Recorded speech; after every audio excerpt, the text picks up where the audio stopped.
everybody. We're live from the San Diego Historical Games Convention. I'm Harold, and this is my main man, Bobby the Factor. Or is the Bobby Factor. The Bobby Factor. The determiner is important. Hey, everybody. It is. The order. Mic check, maybe a little closer to your mouth would give us a better audible. Oh, yeah. All right. Hey, everybody. Hey, now they can Take two. hear you. Yeah. Now they can hear you. And there are tens of people watching us right now, Bobby. So, oh, yeah. Which is excellent, right? We have some pretty good outtakes. We just had the GMT event, recorded that live. That was awesome, wasn't it? Yeah, that was incredible. I mean, just like our last convention, man, it was a hit. We had a majority of attendees.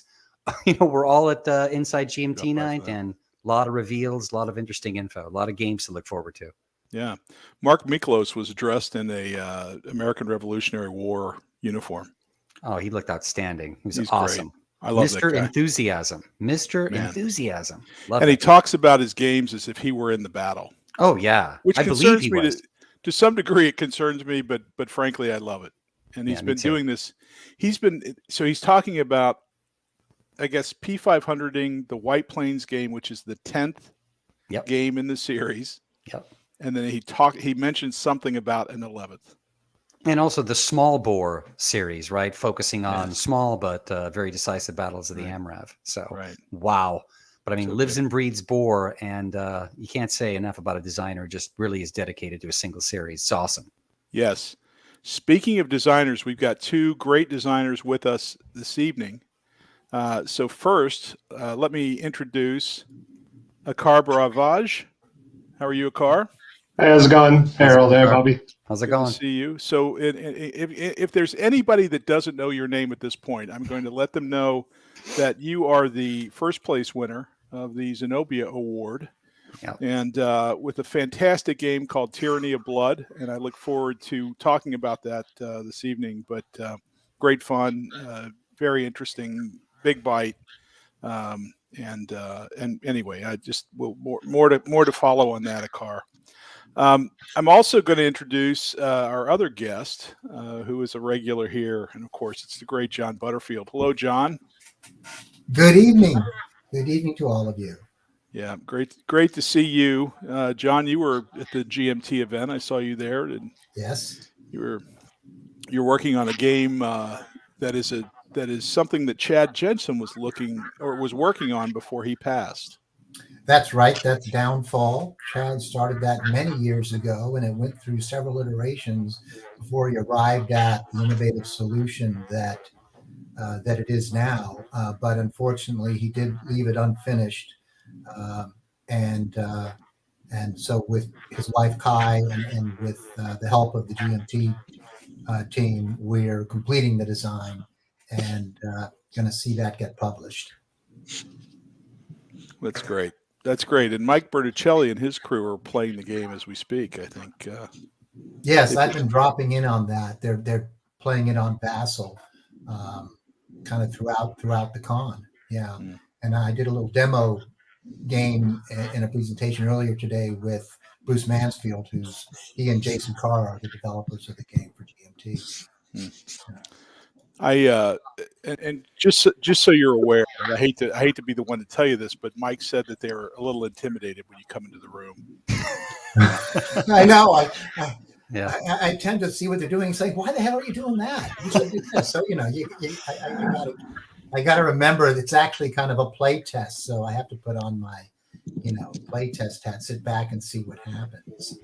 Are you when you observe a play test, are you a tough contender?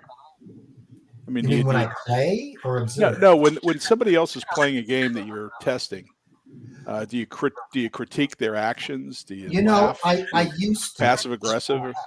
I used to, but then I learned that if you do that, you learn nothing from them. You really need to let people explore it on their own and see where their decisions take them, because they'll always take the game to a place you haven't seen it go before, and you'll need to deal with it. You don't get mad when they take it to a place? No. Well, I get mad after it's published if that happens, because then, damn. But during playtesting, it's wonderful when that happens. What's your worst experience with a game that was published and something popped up afterwards? Are you willing to tell us? Oh, it happens with every game. Everyone. All to of the some above. extent. But the worst, it was one of my first published games with SPI. It was a game called Rostov, a battle on the Eastern Front. And shortly before, when I turned it in, Redmond Simonson, the art director, told me, your hex, the hex grid on your map is upside down. I'm going to flip it over so that hex 1001 is where it should be in the lower left corner or something. So I said, okay, well, I guess I'll change all the hex numbers on all the on the counters and stuff. And but that didn't make it through production. So when the published game was set up, every counter was in the wrong place. That's so good. That's so good. It was a massive errata. It was errata at the level of discount everything and do this. Yes. Yeah, that's good. John, for obvious reasons, I couldn't ask you this during Inside GMT night, but me and a lot of other players are wanting to know, where's Enemy Action Kharkov in the pipeline? How's it going? I think it's somewhere in the Pacific. Oh, really? Oh, good. Good. That's good news. Yeah. Well, no, it's all done. Great. It's been done since early this year, like since February. Yeah. And I think, the production issues that the world is experiencing have affected that. I think back then, the publisher Compass thought it would be out, by early fall, late summer, but it just getting pushed back. Right now, they're thinking January or February of this coming year. So in about 3 months, 2 or 3 months, I hope. But yeah, I'm anxiously awaiting its release. Yeah, so are we. Any finessing of the solo system in any way as as an evolution from Ardennes? Well, I'm glad you brought that up. The 2-player game of Enemy Action Kharkov is simpler than the 2-player game of Enemy Action Ardennes, and that's because the Ardennes battle requires so many special rules and terrain restrictions and that sort of thing. It was a very congested battlefield in terms of where you could go and where you couldn't. But a battlefield like around Kharkov is just an open plain, and so you can go anywhere. And the 2-player rules are simpler for that reason. Right. On the other hand, and I didn't realize it because I always do the 2-player game first, then I do the solo games. I started doing the solo games and realized, wow, these units being able to go wherever they want is a big problem for an the maneuver, all the maneuvering. I can't depend on the roadblocks and the blown bridges in the forest to slow down the AI. I actually have to design more into the processing steps. So that took a while to solve, but I was pleased with the outcome. So I would say the 2-player game is simpler. The solo games are at about the same level of complexity. Excellent. Really looking forward to it. Seriously, great design. You. Yeah. John, it's interesting that you say you start with the 2-player, because I've told people for the longest time that John Butterfield starts with the solo game in mind. And, me too. And I'm shocked to find that that's not, my representations are incorrect. Yeah, that is actually not. Yeah, that's not the case. If there's going to be a 2-player game, I do that first because I want that to work as a dynamic experience between the players. And then I want the player playing it solo to, feel the same, to have that same level of uncertainty about what's going to happen through the AI systems. I mean, like Omaha Beach, which is purely a solo game. It didn't start out that way. It started out as an attempt to create the battle of Omaha Beach, the D-Day at Omaha Beach. But as I started designing it, I realized the Germans really should be handled by an AI in this particular battle. It just didn't seem right to have them just shooting at everything that came. That could be handled by the system, and the game could focus on the horror and the heroism that the the Americans and the British, and in terms of some of the naval aspects of it, experienced that day. Yeah. So when you say that it's not right, does that mean that it wouldn't be an interesting player experience to be the German side? Not only would it not be that interesting, I almost felt it would have been, well, for me, it would have been dishonoring to have to almost play that side. It's an odd thing to say. I mean, I think in an open field battle where there's a lot of back and forth and there's question on each side about how it was commanded and decisions that could have been made for a different outcome. That wasn't the case with Omaha Beach. The Germans were going to get worn away and defeated. It was really a question of how the Allies were going to overcome the disasters of the planning and use their initiative and heroism again to win the day, which is historically what happened. Yeah, it's interesting. You know, I in a local discussion here, I have some friends that former military, to our discussion earlier, and also Air Force, and they during Vietnam. So they said that they wouldn't play a game, Skies Above the Reich, for a similar reason, right? That I guess the game is about the choices you make as I don't know. Yeah, you play the German side in that. You right? play the German fighters attacking the U.S. Yeah.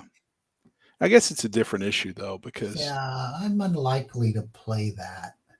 I mean, I've heard it's a very good game, and I understand they're doing a Skies Over Britain game. Which does that reverse it? It does. Okay, all right. It does. Maybe that's where we pick up. Yeah. Yeah. But it's interesting that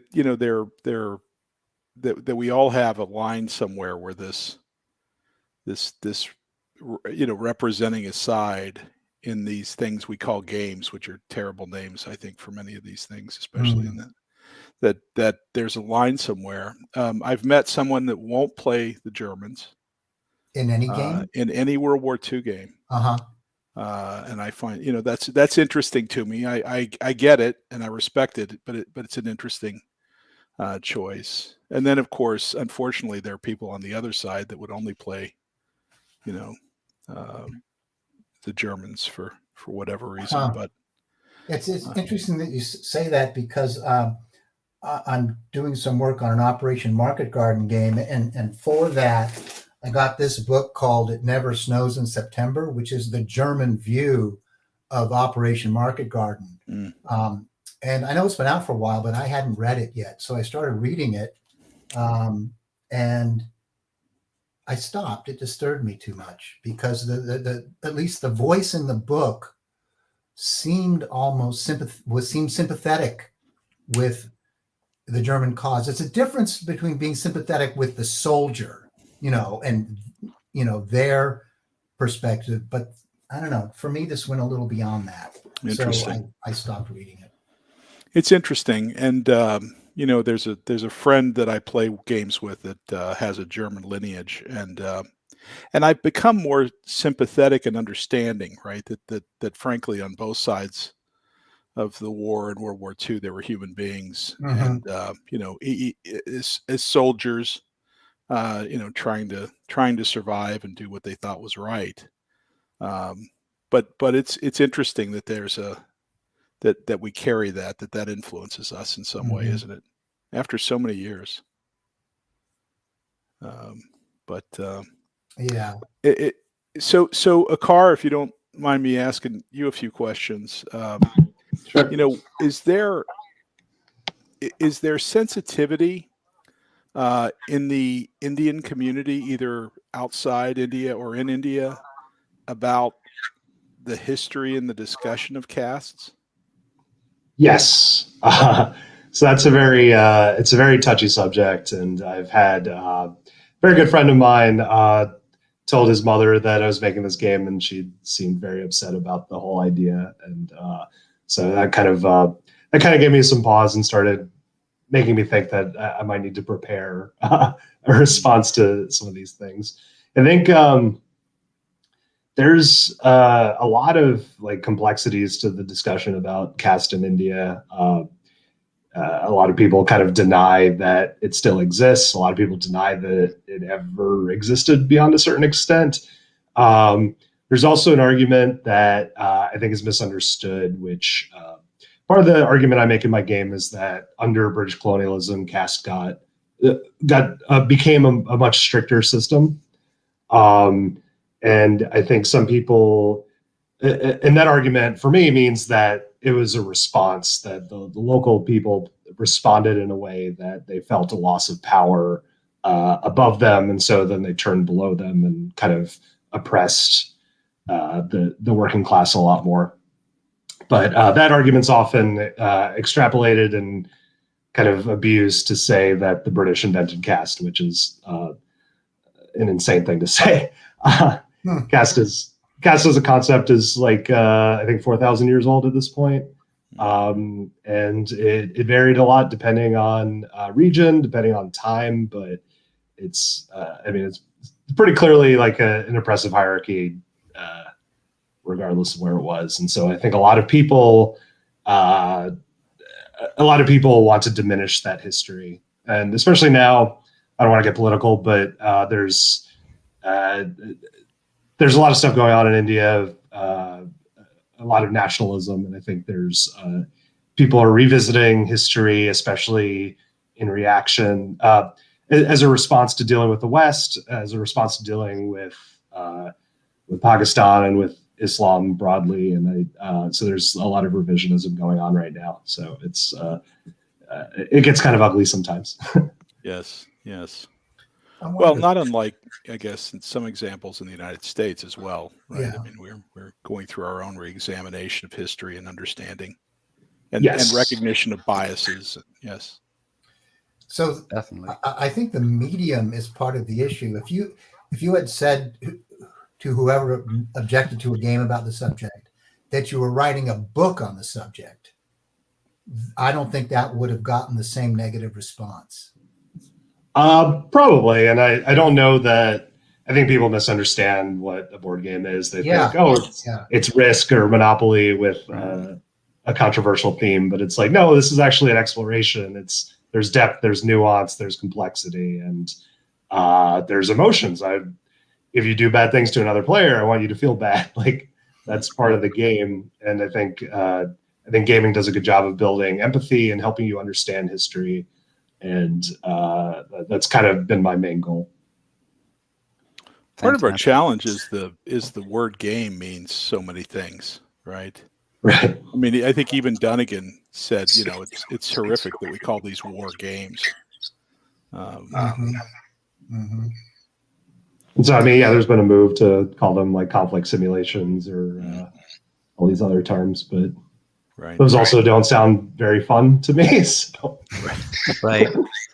Right. No, there's a balance, right? I mean, there's we all have different interests and we have a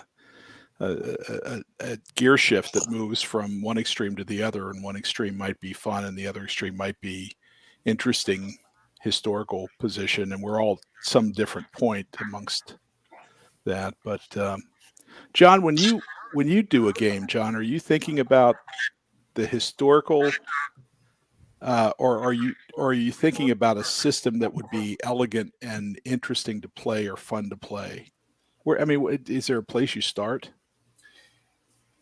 Yeah, that's a good question. It depends on, if I'm doing a war game, which I consider, a serious historical study, I definitely start with the research, and the system supports that.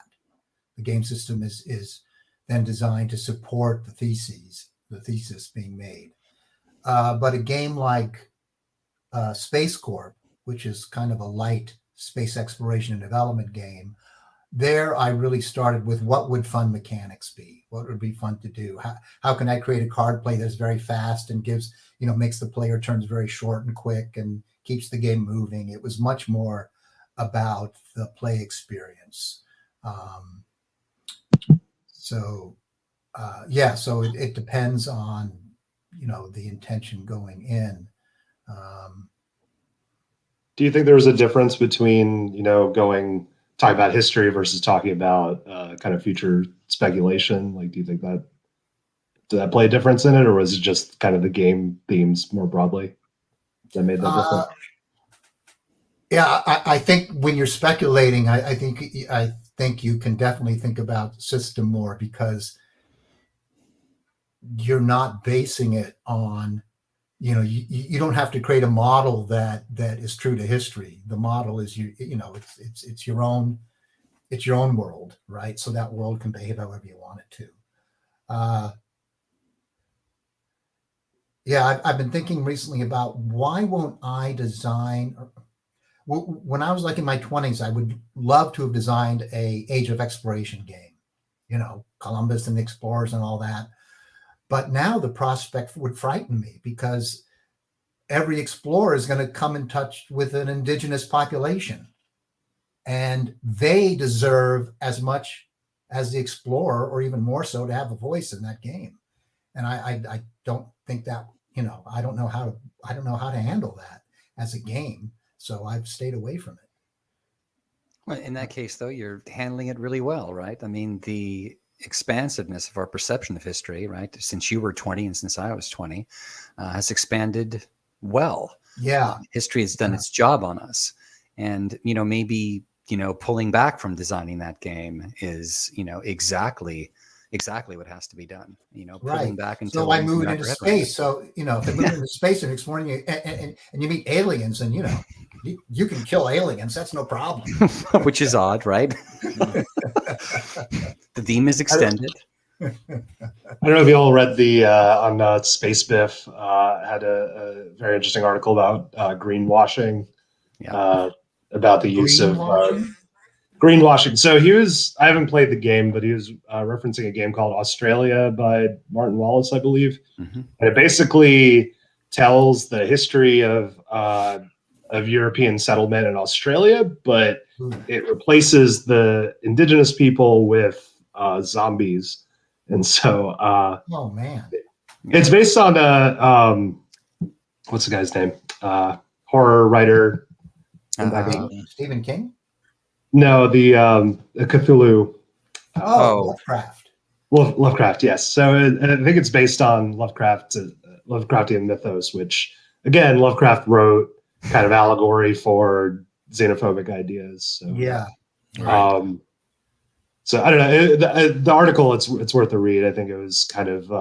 I mean, obviously, if you're talking about the future, traveling through space and stuff, that's different. But it's like where do you have to draw the line in order to keep it completely clean of history? And I'm not sure everyone does.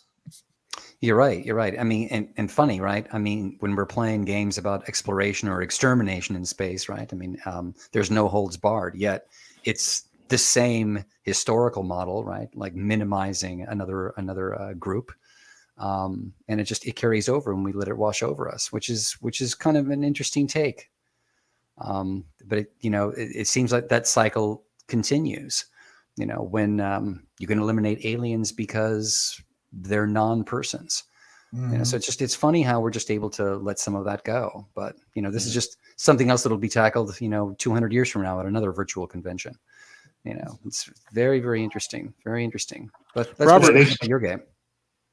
That's what's so good about the evolution of your game, right, Akar? I mean, universally acclaimed. It's amazing. Amazing.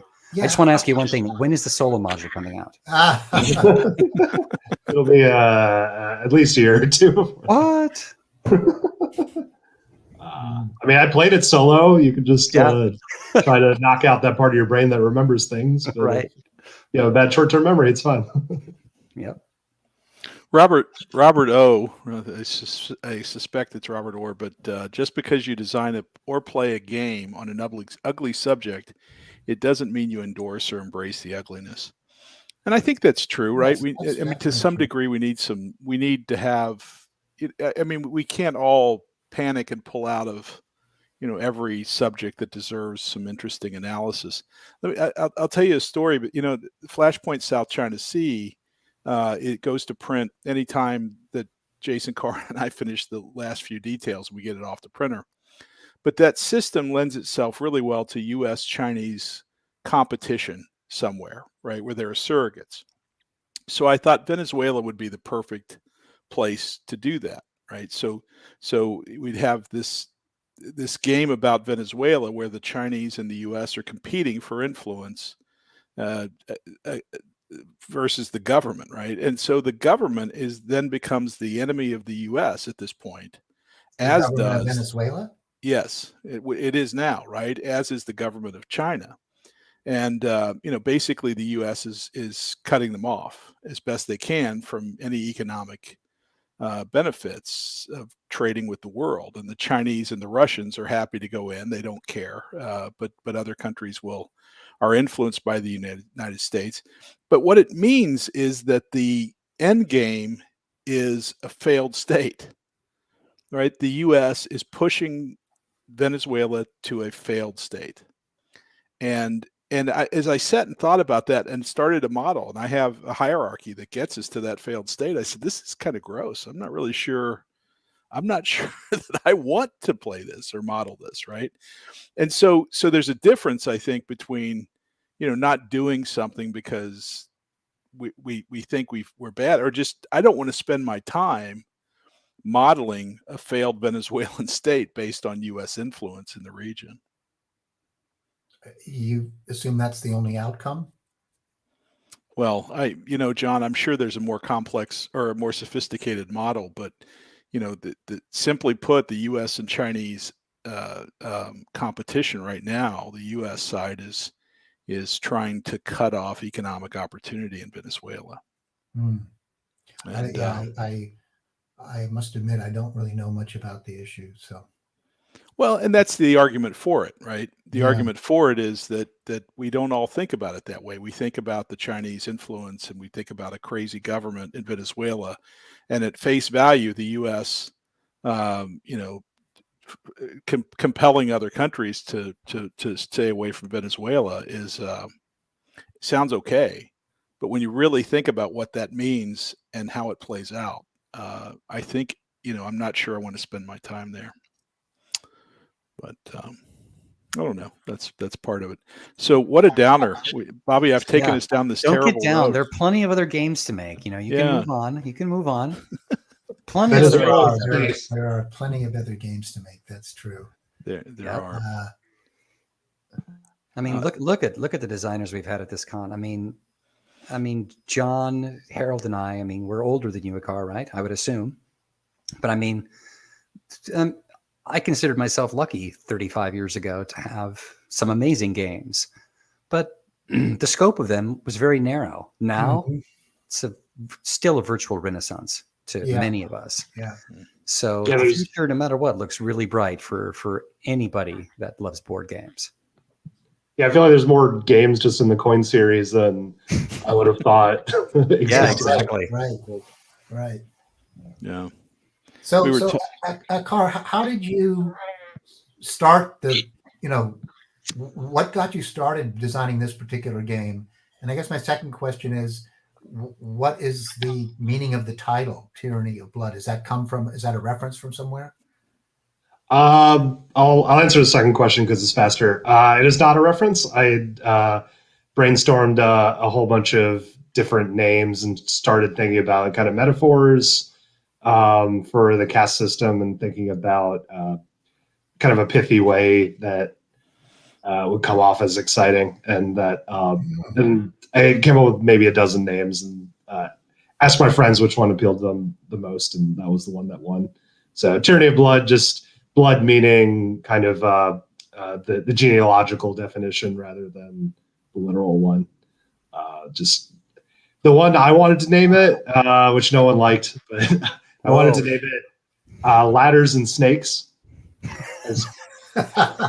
So I found the best analogy possible, which is, I don't know if you know the history of Snakes and Ladders, but Snakes and Ladders is a very old Indian kids game, and it's basically you roll a die, you move down. There's ladders that have like positive moral lessons, and if you follow those, you move up. If there's snakes that have negative moral lessons, if you land on those, you move down. And so it's meant to be this system, this game that's like imbued with this level of moral judgment and understanding. But at the end of the day, it's just a roll of die. It's total pure luck. And I thought that was such a great metaphor for the caste system, and it was in a board game. Like, yes. How perfect is that? But it didn't sound interesting. If you saw a game named that on the shelf, you wouldn't pick it up. So.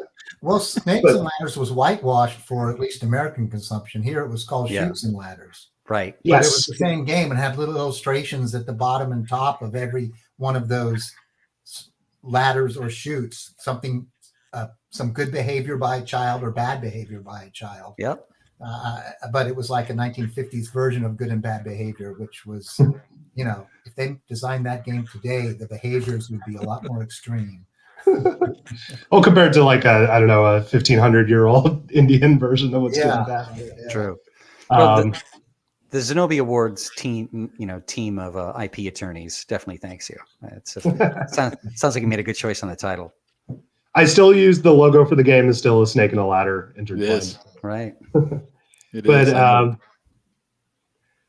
John, to answer your other question, so I heard about the Zenobia Awards, just being a nerd online like you do, and I kind of thought about it like, this sounds interesting, and then a friend of mine really encouraged me to participate. I was like, okay, I'll do this, and so I came up with some maybe a few dozen. Thanks, Non-Breaking Space. I came up with a few dozen ideas for games, and then I was just this one kind of kept coming back to me as an interesting sort of conflict I haven't really seen in gaming before, as well as given that the contest was about working with underrepresented groups and underrepresented topics, I thought it would be kind of fitting to pick a game that had kind of a personal cultural connection for me. And so that's how I started. I think I started thinking about this last November, so about a year ago. And then the contest, I believe, started. Harold, correct me if I'm wrong. I think the actual first stage of the contest was due in January, so I started working on it in January. And at first, I kind of just expected it to be more of an academic exercise, go through the motions and make a game that was functional but probably not very good, and then just get the experience so that the second game I made was good. And then at some point, I started playtesting. I'm like, oh wait, this is a real game. How did that happen? And it is a real game. I mean, it's really, really quite extraordinary what you did in a very short period of time. Wow. Incredible. Akara, question for you. There was some interesting in Liz's panel today with the finalists. I think 7 of the 8 finalists were there.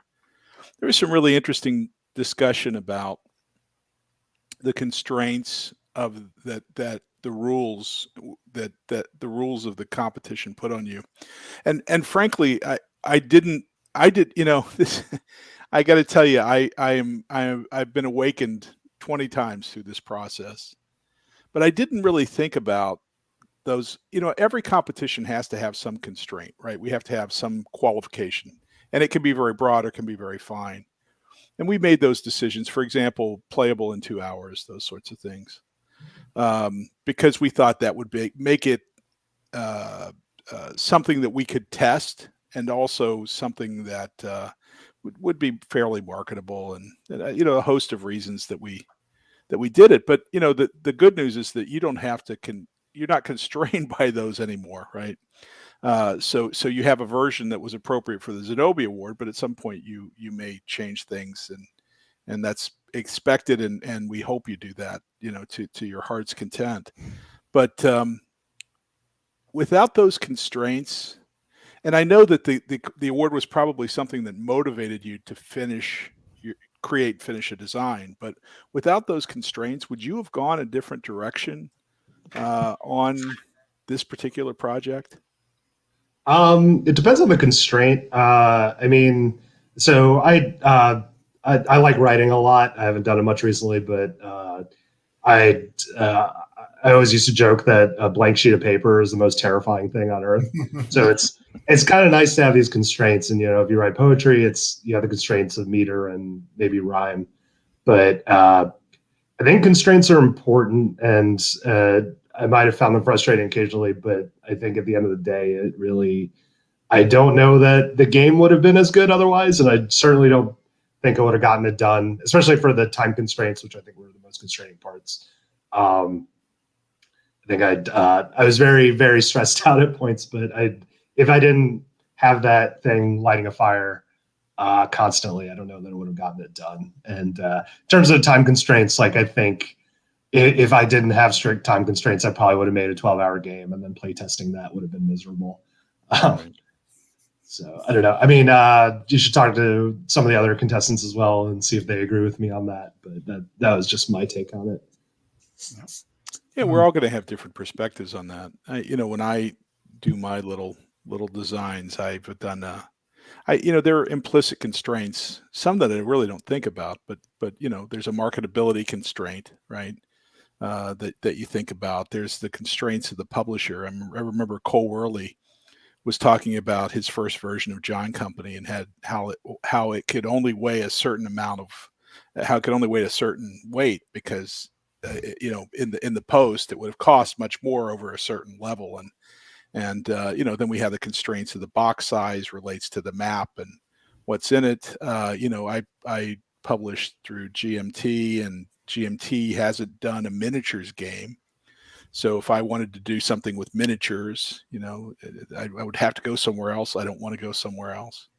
I think those constraints are there. John, do you think about the constraints? Do you put constraints on yourself? Yes. First, let me say, though, I have never designed a game that could be played in under 2 hours. I agree with that, John. Yeah.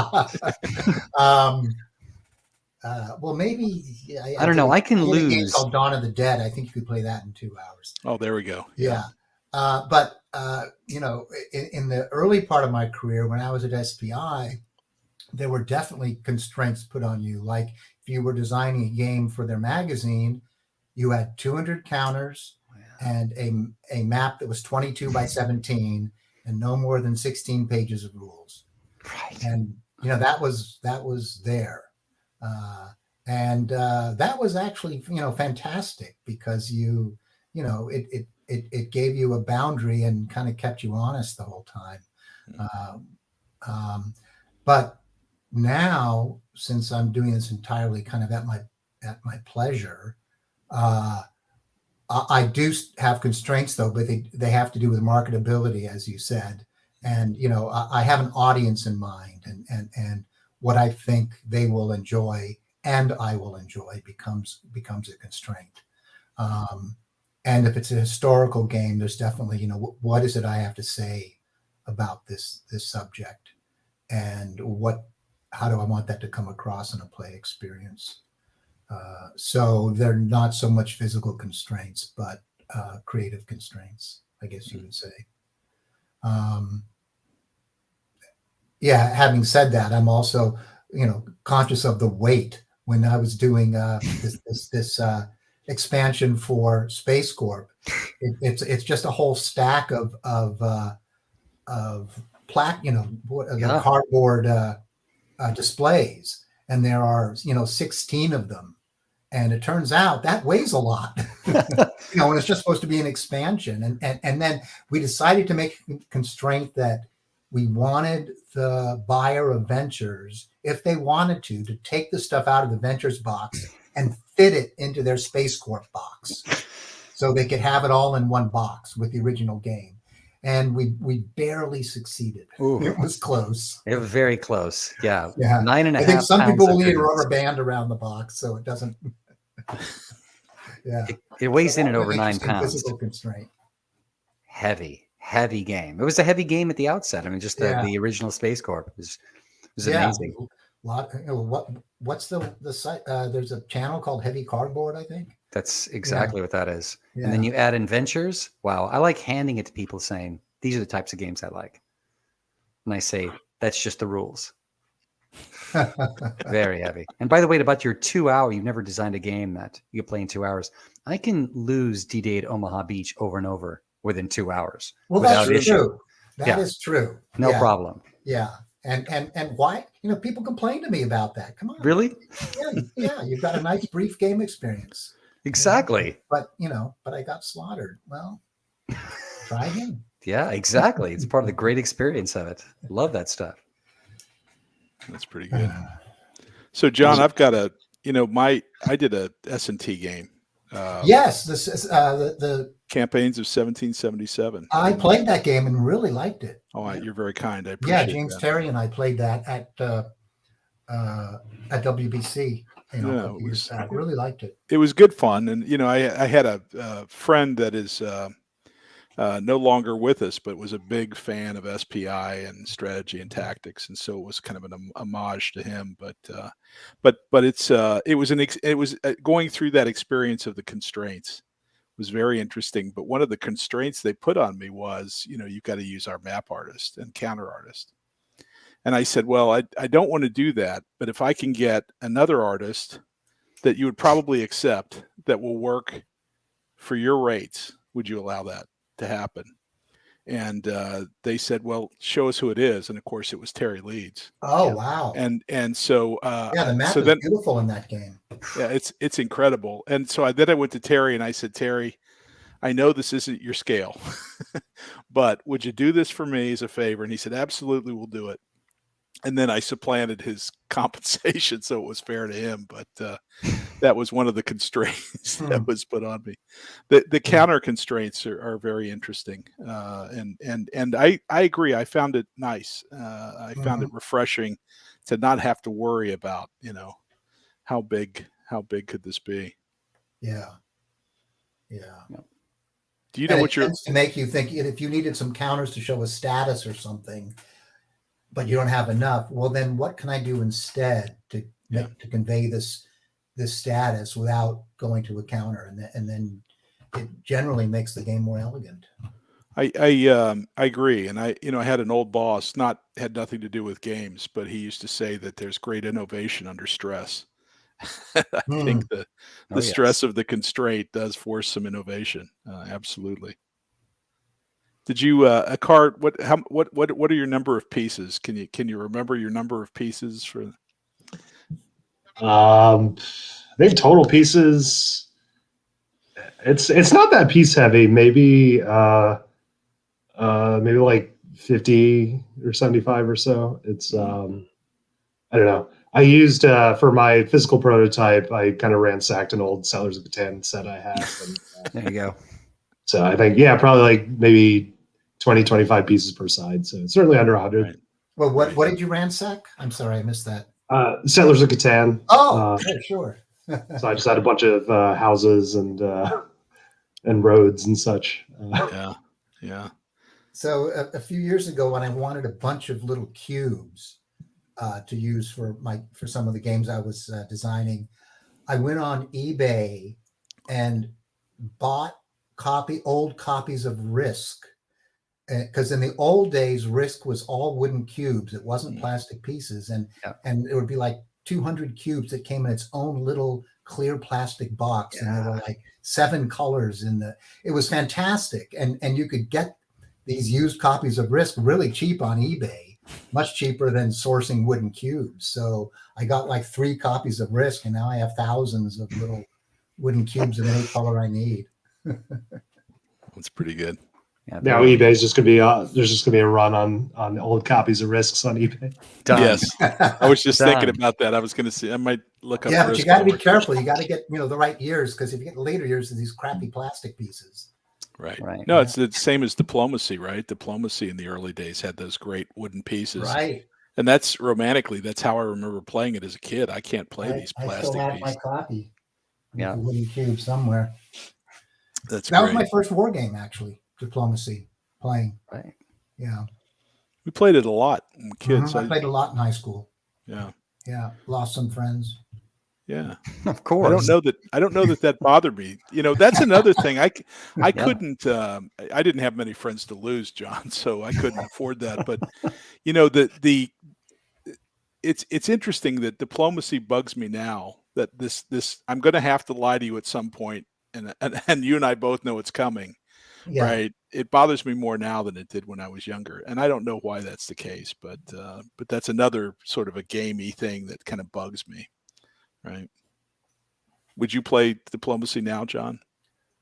I would, like once again, with a group of people that I like, and just to experience it again, because it is kind of a one of a kind gaming experience. Yeah. It looks like it's the simplest strategy game in the world to play, and it ends up being angering and heartbreaking. Yep. It's epic. I find coin games to be angering and heartbreaking.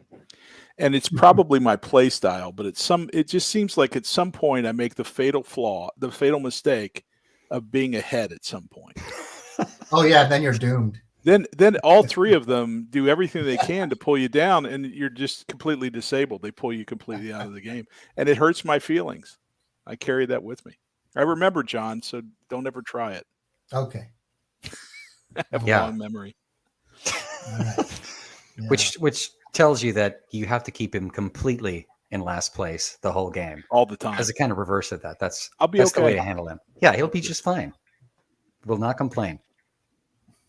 The worst is when people assume that you're good at a game just because you own it, and they start ganging up on you before the game even begins. Right. That's so true. So true.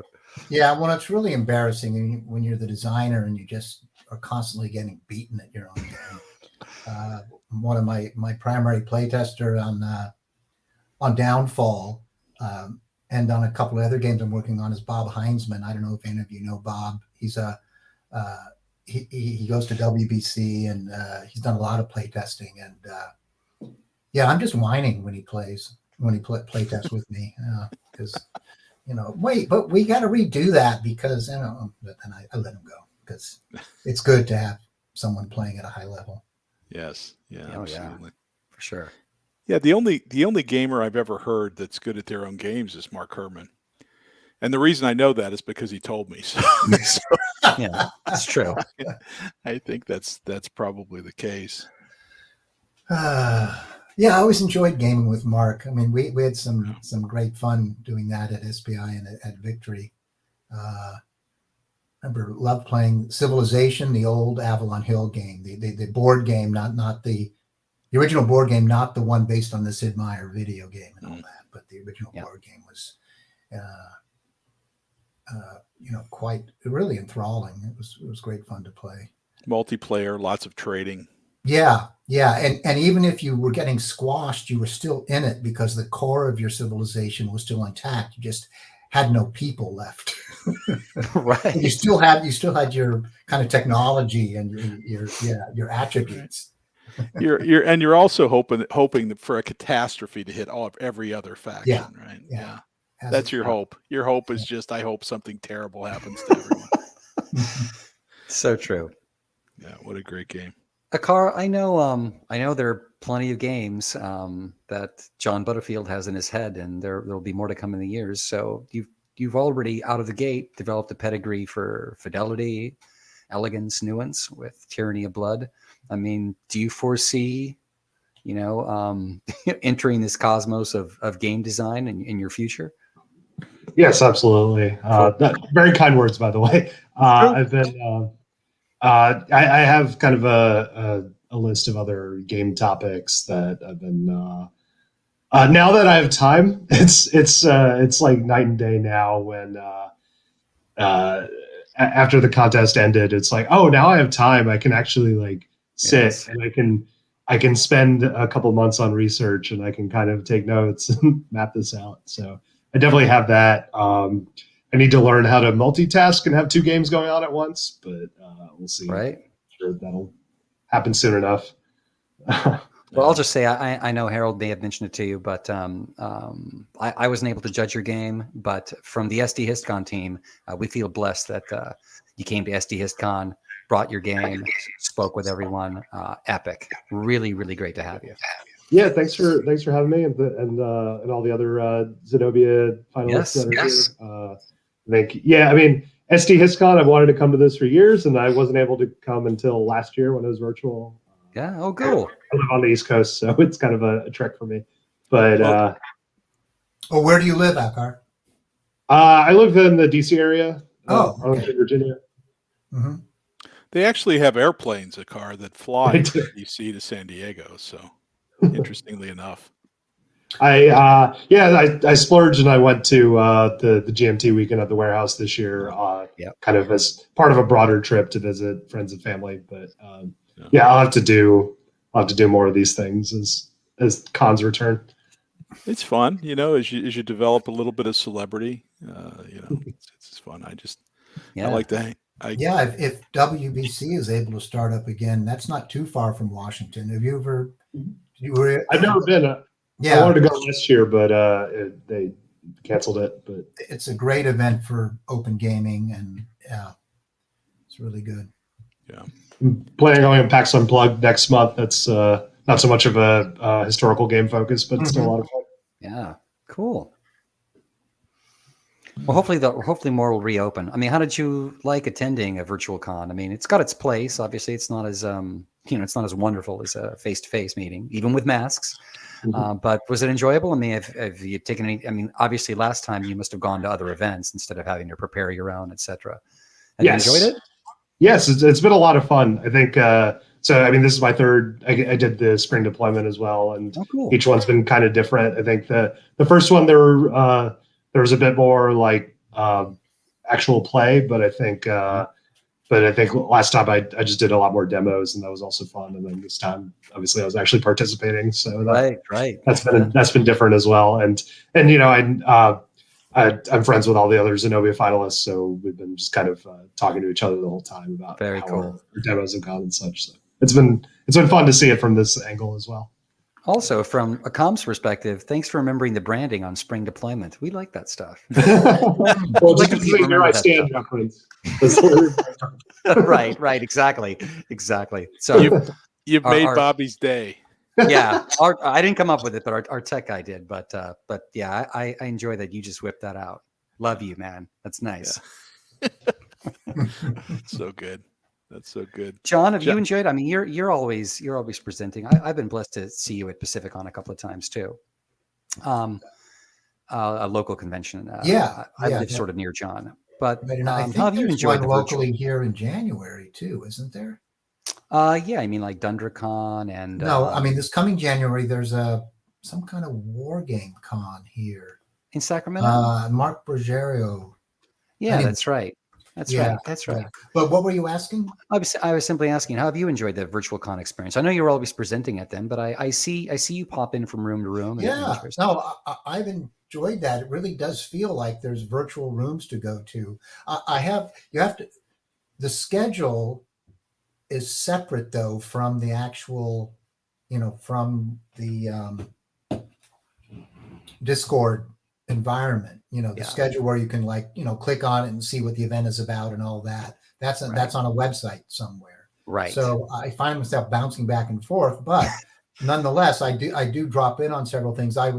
Today I was in David Thompson's event on his Lanzareth, his Bulge Undaunted. game. His game on the battle that's the smaller battle in the Battle of the Bulge in the village of Lanzareth.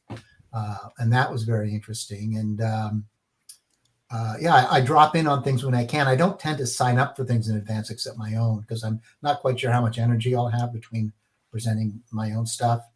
But today it was great with Downfall because Bruce, the developer, and I, played the game on Vassal, and talked about every single thing we were doing with the people, and commenting on the design as we played. That was a really fun way to do it. That was great. That was great. Really enjoyed seeing that. And Bruce was just he was just a great addition. I'd forgotten he was a developer, and the interplay was great. Yeah. A lot of complaints. A lot of complaints going back to OKH on some of those moves. Yeah. It was really interesting to watch. It's cool. Yeah, I think, given the COVID world we're living in for a while longer, I guess, I think you guys have done a great job putting together an event that feels like a community when you're there. And Cool. it does. Yeah, thank you. That's great. Yeah. Incidentally, Carl Crater of the War Game Bootcamp said it's Gauntlet Con coming up at the same Santa Clara Marriott in January. Oh, okay, that's only about 20 minutes from where I live. Yep. So I have no excuse. You have to go. There you go. There you go. Yeah. Yeah. It's John, just, and I don't know if this will solve your problem, but there is a room. Do I have a problem? Well, let's figure this out. I guess we can argue about the definition of a problem, but if there's a room near the top of the Discord channel, right, of the server, called Schedule. Yes, I went there. Okay. No, and it says the event, but you can't click on it and learn details. Right. No info. For the details, I have to go over to that website. Yeah. Fair enough. Yeah, fair that's enough. The only thing. And I am channel challenged when it comes to,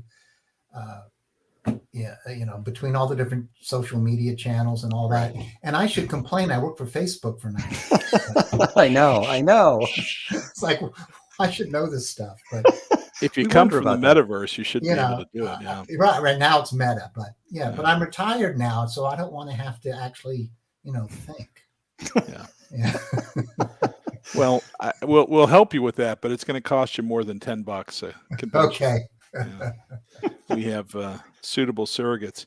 It's interesting, right? This is we talk about this as all a series of experiments, and we're all trying to figure out. There's a large number of volunteers behind all this that you see, which is why it moves so smoothly, and everybody's so dedicated and thoughtful. But it's always a question of what should we do to make it more functional, and there's a whole chain of things, right? Administratively easy for the host, the sponsor, whoever's putting on that event, interesting for the players, and there are just so many trade-offs along the chain that we really haven't discovered how best to do it. There's a little nuance, right? The event system. So if we list things on the events, we have to supply tickets. So if we supply tickets, what we decided to do this convention was just put a large number of tickets so that there's no constraint. Right. Because the great, in my mind, right, this is my bias, but in my mind, the great thing about an online convention is that, I can watch John Butterfield for 15 minutes, and then I can go watch a car talk about his game. Yeah. And then I can go to see Tara and Trista King talk about Here I Stand. And there's no constraints. I mean, it doesn't interrupt you. It doesn't really bother you. It may be rude for me to leave, but I've been rude before. It's just an interesting experience. Now, what that means is that it's the playing is a little bit strange, right?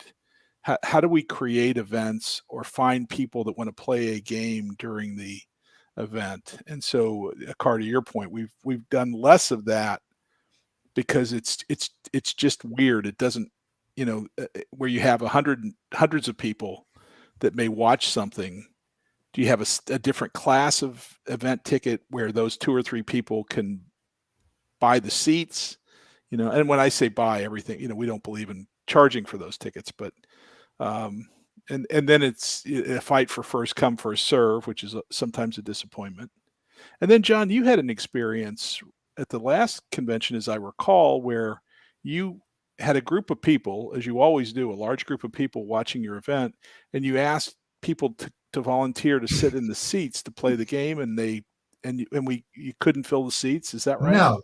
No, because even though I had advertised it or written it up as this, we were going to play the game, and I would want two people among the attendees to volunteer to do that. A lot of people signed up, so I figured, I'm sure a few of these want to play the game, and they all said, I'd love to, but I only have half an hour or something like that. So I got no one who could commit to actually staying with it long enough to I forget what I guess I ended up kind of just demoing it instead. Right. So that's why I kind of arranged ahead of time with Bruce to actually, play the game with him. it would have been, I think next time I might try to get 2 people other than myself to play it, and I would just comment, and kind of describe to other people watching. But if I could get people ahead of time, just 2 people, however many play the game, to commit to being the players, then there can also be the large group, because there are people who want to watch that if it's being annotated, if it's what is it when you watch the video and you can also hear the director's commentary, right? So you see Right. people playing the game and there's commentary by the designer as they play. I think that's pretty cool. Yeah, agreed. It seems to me that there should be a model that we could figure out where, let's say 30 people want to play Space Corp. And so they come into the room with John. John introduces them to the game. Maybe, gives them a 30-minute lesson. I'm sure it deserves more, but let's start with that. And then we break into, 8 or 9 rooms with 3 or 4 people in each room that sit and play the game. And then you're available in the central space as a host to answer questions for an hour or 2. Right. And that way we can translate, the benefits of the big environment and your ability to teach a lot of people to a real first person play experience. But we haven't executed on that. That's how it works in the physical space at WBC. Mm-hmm. They have what they call tournaments, but they're very informal in that there'll be a session, there'll be a demo session where you can come learn the game, and it's only 45 minutes or an hour long. And then there's round 1 where anyone can come, and the person running it, often the designer or a friend of the designer or a lover of the game, just pairs people up or puts them in groups, and you're told you have to bring your copy of the game if you have one, and then it's just informally paired off into games, and they're played all in one room, and the designer or the other coordinator can go around and help people, but that to model that in the virtual environment, first of all, what's the game platform that allows that kind of flexibility? It's not Vassal. Maybe it's a tabletop simulator type of thing. Mm-hmm. Yeah.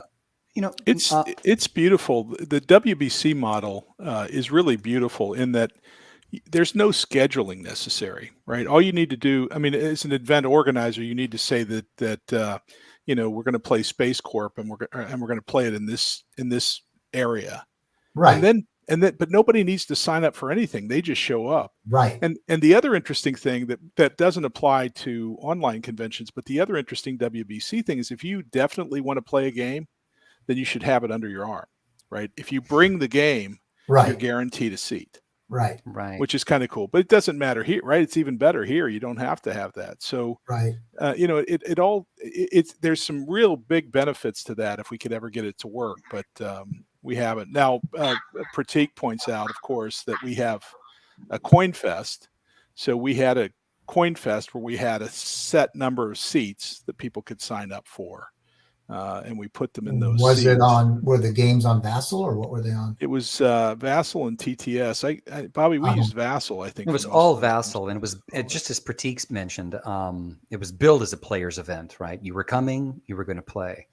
And, without getting too boring about the mechanical details of running the con, the truth is the first iteration, to me, has been the most promising. But as Harold said, we're still experimenting. We're looking for a happy medium. But the first iteration of SDHistCon had a finite number of tickets, for each event, right? And they were very finite. Like, for Empire of the Sun, you had 2 tickets. And then that forced us to educate any attendees that just because you didn't get a ticket doesn't mean you can't observe. But the people who obtained those tickets would be playing. But from a marketing perspective, I always sort of like this because it created a sort of angst on the part of the attendee of having to, God, I need to get this event and I can't get a ticket for this event because it's at the same time as this one and I need to commit. And it also created a kind of a feeling of exclusivity. So I thought that was a bit of a Could happy you have medium. a two-tier system where you you can buy a ticket to participate or a ticket to observe? And that's just it. We're really prisoners of the king of, virtual con management, right? Tabletop events. Oh. So really, that's really the delimiter, because we have a solution completely in our heads, and that's it, right? Like two tiers. But that's implicit. So frankly, we do have two classes, because if you are one of the first to sign up for those 2 seats, that's class 1, and then steerage is everybody else that comes to watch John play these 2 people. Or these 2 people play. What if the first player just wants to observe? The first ticket buyer just wants to observe. Well, then they don't buy a ticket, right? They wait to those first 2. Yeah, it's possible. Well, they don't buy a ticket at all. So right. So Bobby's. It's interesting, right? Bobby's perspective on what's better is different than my perspective on what's better, which causes all this experimentation, which is fine. Yeah, it's great. It's good, but. But you would just have to say that you don't have to buy a ticket to attend this event. You only have to buy a ticket if you want to actually be an active player. And we did. I don't think I'm not sure I realized that until, I'll just go to this room and watch. No one told me I could do that. Well, we didn't want to tell you, John, because we thought you might have been. Yeah, we told everybody else. Yeah. The other issue we had is that you've got 350, 400 attendees. That want the 2 seats to play with John, right? So I'm not so sure about that. Okay, well, Mark Herman or Volko. Well, so they want to play with you, and so then what's fair? Well, then suddenly you have to have, at this time the system turns on, and then the first person to click, and those are always oddly right. So for something in high demand, yeah. Do you do a survey? I can't remember. Do you do a survey after the con? We do. I'd be curious to see, like, in terms of purpose. I mean, like, how many people are more interested in playing a game versus, watching a demo, hearing somebody talk about the process, etc. Right. Yeah. We've sort of tried to get an angle on that. I mean, just through experience, we found that, many virtual cons, right, of this sort, or they become a sort of voyeuristic exercise. But they also, even in that voyeuristic sense, you have, it makes these, we're very designer heavy, right? So you have that accessibility there. You definitely feel you're part of, a little bit more intimate with your favorite games or games you want to know about. So it works. And I don't use that term voyeuristic in a negative sense. But yeah, I think a survey kind of detailing that, what are you most interested in? Deep down, I think most people do want to play, but like at most physical cons, there are a lot of people that just mill around, and it takes them 2 days to build up the courage to actually sit down and play. And I think very much virtual con is the same. I think one thing I've noticed that worked well this year, and maybe you could formalize this a bit. I noticed there are a lot of people who kind of sat in on a demo that was kind of not interactive, and then at the end of the demo, the designer would be like, "Hey, we're playtesting it. Here's the Discord server we use to playtest," and kind of signing up as for future plays. So maybe you're not actually going to play at SDHistCon, but you at least get some familiarity and make some contacts, and then you can play it on your own. That's a very good point. Yeah, exactly. Yeah, just hang out. I just gave my presentation, hang out at my table. Mm-hmm. I like that idea. That's very nice. That's cool. It's an interesting. I think that there is the other thing we have to come to grips with is that if you look across the universe of people that come to this con, an online con like this, versus the people that go to WBC or ConSim in Tempe, it's a different profile. There are a lot of people that come to this con that either don't want or can't attend face-to-face cons, and we get a lot of great COVID or just in general. It may be in general, right? But we don't know, because we started this once COVID started, so it's unclear. But I often wonder, that different perspective that people might have also, is affected, or it should be biased to that, but sometimes we bias it to our own personal desires. Or experience, but at any rate, I appreciate so much both Akar and John coming on to the wrap-up show. This is the last wrap-up show of the convention, and of course we have Sunday and a host of events coming tomorrow. But really appreciate you two spending the time with us. Very thoughtful discussion and much appreciated. And of course, Bobby, always a pleasure having you around to disagree with me and to make me feel more human. But thanks, guys. Good seeing you. Akar, it was a pleasure to meet you, and congratulations again on Tyranny of Blood. Yeah, tremendous. Yeah, congratulations. Thanks for putting together another great con. I had a lot of fun. Very welcome. Thanks, guys. Have a good night.